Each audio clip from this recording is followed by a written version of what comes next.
നമ്മളെ കയ്യിലൊരു ഭണ്ഡാരം ഉണ്ട് എന്ന് സങ്കല്പിക്കുക. ഒരു കൊല്ലത്തിന് മേലെയായി ആ ഭണ്ഡാരം തുടങ്ങിയിട്ട് നമുക്കാണെങ്കിൽ അർജന്റായിട്ട് ഒരു 50,000 രൂപ ആവശ്യമുണ്ട്. അപ്പൊ ആരോ പറഞ്ഞു, നീ എന്തിനാ ഈ ടെൻഷൻ അടിക്കണത്, നിന്റെ ഭണ്ഡാരം തന്നെ പൊളിച്ചാ പോരെയെന്ന്. നമ്മൾ പറഞ്ഞു അതില് 50,000 ഉണ്ടാവില്ല. അയാള് നമ്മൾ തമ്മിൽ ഒരു വാശി പുറത്ത് ഭണ്ഡാരം പൊളിച്ചു നോക്കി. അയാൾ പറഞ്ഞു 50,000 മേലൊക്കെ ഉണ്ടാവും, കാരണം നീ കുറെ തവണ അതിൽ ക്യാഷ് ഇട്ട കഥ നമ്മളോട് തന്നെ പറഞ്ഞിട്ടുണ്ടല്ലോ എന്ന് പറഞ്ഞ് ഒരു ചാലഞ്ച് എന്ന അർത്ഥത്തിൽ ഭണ്ഡാരം പൊളിച്ചു നോക്കുമ്പോൾ കിട്ടിയ ക്യാഷ് 1,30,000 രൂപ.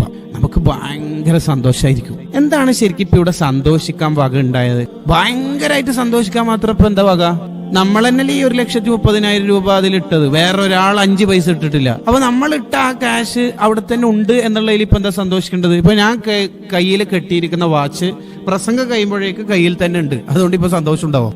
ഞാൻ വെച്ച ക്യാഷ് ഭണ്ഡാരത്തിലുണ്ട്. പിന്നെ എങ്ങനെയാ സന്തോഷിക്കാനുള്ള കാരണം എന്ന് പറഞ്ഞാല് നമ്മൾ അത്ര പ്രതീക്ഷിച്ചിട്ടില്ല എന്നുള്ളതാണ്. അപ്രതീക്ഷിതമായി ഇത്രയും വലിയ സംഖ്യ കിട്ടിയപ്പോ സ്വന്തം പണമാണെങ്കിലും നമുക്ക് വലിയ ഹാപ്പി ഉണ്ടാവും. ഇതേപോലെ സരിയു സിഖ്തി റളിയല്ലാഹു അൻഹു പറയാണ്, നിന്റെ ഖബർ എന്ന ഒരു ലോകത്തെ നീ ഭണ്ഡാരായിട്ട് സങ്കല്പിക്കുക.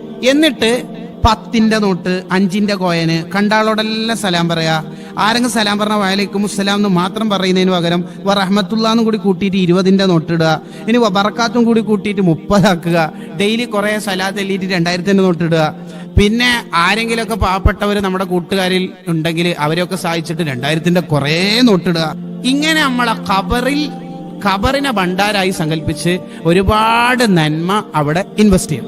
എന്നിട്ട് അവസാനം ഖബർ എന്ന ഭണ്ഡാരം പൊളിക്കുന്ന ദിവസം, നമ്മൾ മരിക്കുന്ന ദിവസം കാണുമ്പോ തന്നെ ഭയങ്കര സന്തോഷം ഉണ്ടാകും. അപ്പോഴാണ് ഒരു വെളുത്ത മനുഷ്യൻ ഖബറിന്റെ ഉള്ളിൽ നിന്ന് പുറത്തേക്ക് വരും. അപ്പൊ മയ്യത്ത് ചോദിക്കും, എത്ര നിങ്ങൾ ആരാ? അന അമലുക സ്വാലിഹ്, നീ ചെയ്ത നല്ല കർമ്മങ്ങളാണ് അഥവാ സൽക്രമങ്ങളാണ് ഞാൻ എന്ന് പറഞ്ഞിട്ട് പരിചയപ്പെടുത്തും. ഇങ്ങനെ നമുക്ക് ഖബറിനെ ഭണ്ഡാരായിട്ട് സങ്കല്പിച്ചിട്ട് ഖബർ പ്രകാശിപ്പിക്കാൻ പറ്റിയ 3 കർമ്മങ്ങളെ കുറിച്ചാണ് ഇന്നത്തെ എപ്പിസോഡിൽ പറയുന്നത്. എല്ലാവരും ജീവിതത്തിൽ ഇത് നിർബന്ധ ബുദ്ധിയ ശീലമാക്കണം.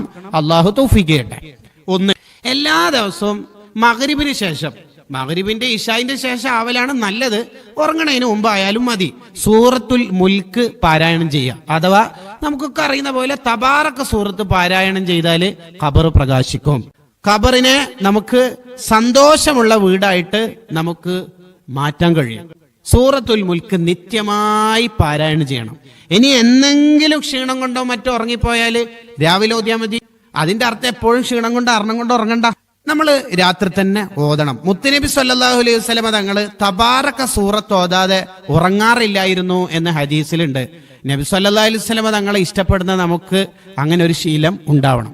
രണ്ടാമത്തെ എന്താന്ന് വെച്ചാല് ഖബർ പ്രകാശിക്കാൻ, ഖബറിൽ സുഹൃതങ്ങളെ കൊണ്ട് നമുക്ക് സുഖിക്കാനുള്ള ഒരു നന്മ സൂറത്തു യാസീൻ ഡെയിലി ഓതുക എന്നുള്ളതാണ്. യാസീൻ സൂറത്ത് ആരെങ്കിലും മരിച്ചാൽ അവിടെ പോയിട്ട് ഓതുന്നതിന് പുറമെ, നമ്മൾ മരിച്ച ആരെങ്കിലും യാസീൻ നമുക്ക് ഓതുന്നതിന്റെ പുറമെ നമ്മൾ മരിക്കുന്നതിന് മുമ്പ് ജീവിക്കുമ്പോൾ കുറെ യാസീൻ ഓതണം. അത് ഏറ്റവും പ്രധാനമാണ്. നിങ്ങൾക്കറിയോ, ഒരു മയ്യത്തിനെ ഖബറടക്കിയിട്ട് എല്ലാരും പിരിഞ്ഞു പോയപ്പോ ഒരു മഹാൻ അവിടെ തന്നെ നിന്നു. ആ മഹാൻ ഇങ്ങനെ നിൽക്കുന്ന സമയത്തുണ്ട് ഈ ഖബറിന്റെ ഉള്ളിൽ നിന്ന് ഒരു കറുത്ത നായ പോലത്തെ ഒരു ജീവി പുറത്തേക്ക് ഓടുന്നത്. ആ നായ പിടിച്ചിട്ട് ചോദിച്ച്, ഈ എന്താടോ, ഇതാരാണ് സംഭവം? ഞാൻ ഇയാള് ചെയ്ത തെറ്റുകുറ്റങ്ങളെ എന്നെ ഈ നായന്റെ രൂപത്തിൽ രൂപാന്തരപ്പെടുത്തിയതാണ്. നീ എന്തിനാണ് ഇവിടെ വന്നത്? ഇയാളെ ശല്യപ്പെടുത്താന്, ഇയാളെ ബുദ്ധിമുട്ടിക്കാൻ. പിന്നെന്താ നീ ഖബറിന്റെ ഉള്ളിൽ നിന്ന് പുറത്തേക്ക് ഓടുന്നത്? സത്യത്തിൽ ഇയാളെ ബുദ്ധിമുട്ടിക്കാനാണ് ഞാൻ വന്നതെങ്കിൽ പോലും ഇയാൾ ഡെയിലി രാത്രി യാസീൻ ഓതുന്നയാളാ. ആ യാസീൻ ഓതുന്ന ആൾ എന്ന നിലയിൽ ഇയാൾക്ക് ഒരു സുന്ദരനായ രൂപം യാസീന്റെ രൂപത്തിലേക്ക് വന്നിട്ട് എന്നെ ഓടിച്ചു, അയാൾക്ക് ഇപ്പൊ സുഖാണ്. സൂറത്തു യാസീന്റെ ബർക്കത്തുണ്ട് നിങ്ങൾക്ക്. സൂറത്തു യാസീന് ആരെങ്കിലും മരിച്ചാൽ മാത്രം ഓതേണ്ട സൂറത്താന്ന് നമ്മൾ വിചാരിച്ചു പോകരുത്. അത് ഓതണം, അത് സുന്നത്താണ്, അത് വലിയ കൂലിയുള്ള കാര്യമാണ്. എന്നാലും നമ്മുടെ ജീവിതത്തിൽ എപ്പോഴും യാസീൻ ഓതണം. ഒരു യാസീൻ ഓതിയാല് 10 ഖത്മ് തീർത്ത കൂലിയ. 10 ഖത്മ് ഒന്നിച്ച് തീർക്കാൻ നമുക്ക് ഏതായാലും കഴിയൂല. 10 ഖത്മ് തീർത്ത കൂലിയാണ് ഒരു യാസീൻ ഓതിയാൽ. ഡെയിലി ഒന്നിക്കിൽ രാവിലെ സുബഹിക്ക് ശേഷം അല്ലെങ്കിൽ രാത്രി നമുക്ക് ഓതാൻ കഴിയണം. അള്ളാഹു തൗഫീഖ് നൽകുമാറാവട്ടെ. ഖബറിൽ ഏറ്റവും കൂടുതൽ ഉപകാരപ്പെടുന്ന മറ്റൊരു നന്മ എന്താന്ന് വെച്ചാല് സ്വതക്കയാണ്. നമ്മളടുത്ത് എന്തെങ്കിലും ഉണ്ടെങ്കിൽ ബാക്കിയുള്ളവർക്ക് ഷെയർ ചെയ്യണം.